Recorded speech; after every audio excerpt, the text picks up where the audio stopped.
నేను పూర్వ ప్రిన్సిపల్ గా ఈ కాలేజ్ వ్యవహరించాను.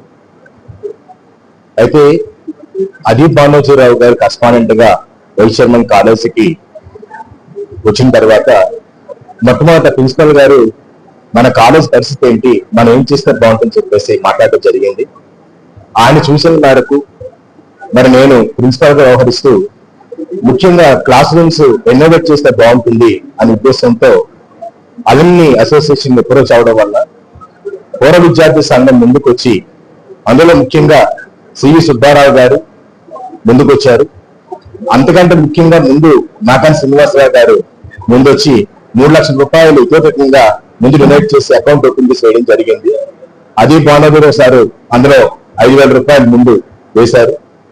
ఈ ఫండ్ తో మేము వర్క్ మెల్లమెల్లగా స్టార్ట్ చేయడం జరిగింది.